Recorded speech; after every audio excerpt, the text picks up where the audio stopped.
Un déménagement atypique dans le grand hall de la télécabine d'Artoust. Four, étuve, gazinière, frigo. Le restaurant gastronomique chez Chilo s'installe pour une soirée insolite.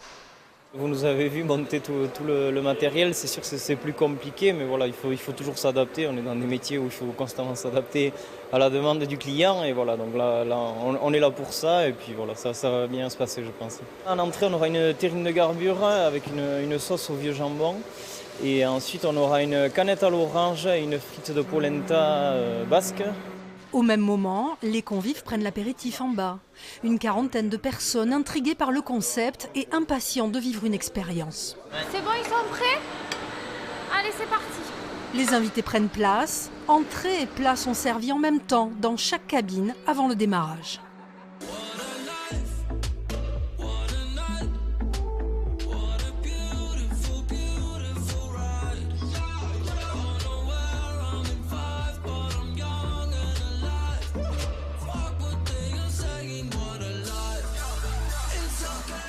On est super bien servi.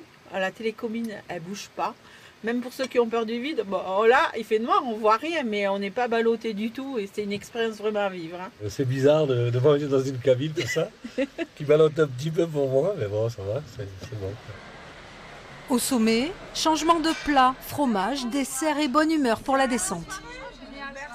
C'est original et franchement, c'est à refaire. Vous avez bien mangé? Ouais, très bien. Trop bien. Ouais.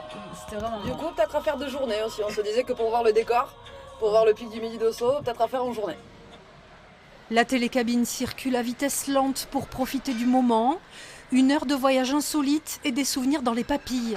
Une expérience que la station d'Artoust renouvellera cet été.